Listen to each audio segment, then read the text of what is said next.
أعوذ بالله من الشيطان الرجيم بسم الله الرحمن الرحيم হুজুর সাল্লাল্লাহু আলাইহি সাল্লাম বলেন, হাশরের ময়দান যেদিন শুরু হবে, লোকেরা সেদিন চিৎকার করে কাঁদবে, পানি দাও গো, পানি পানি বলে চিৎকার দিবে।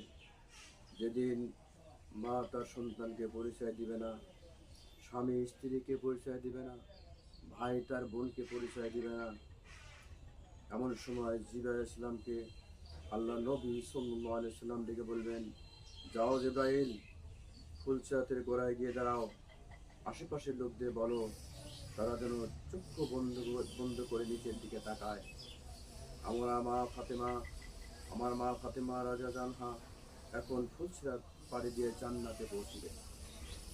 সুতরাং আমার মা বোনদের খেদমতে আরজ আমার আকুল আবেদন রইল, মা পাগলামি আর কতকাল করবা গো? এই দুনিয়া তো পাগলামি করার জায়গা না।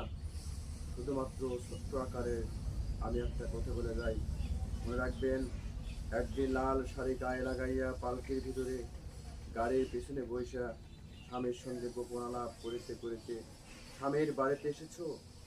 40 বা 50 বছর আপন স্বামীর সংসার কাটার পর যেদিন জীবনের সময় শেষ হয়ে যাবে, সেই দিন আবার এই স্বামীর বাড়ির থেকেই চিরবিদায় নিবা গো মা।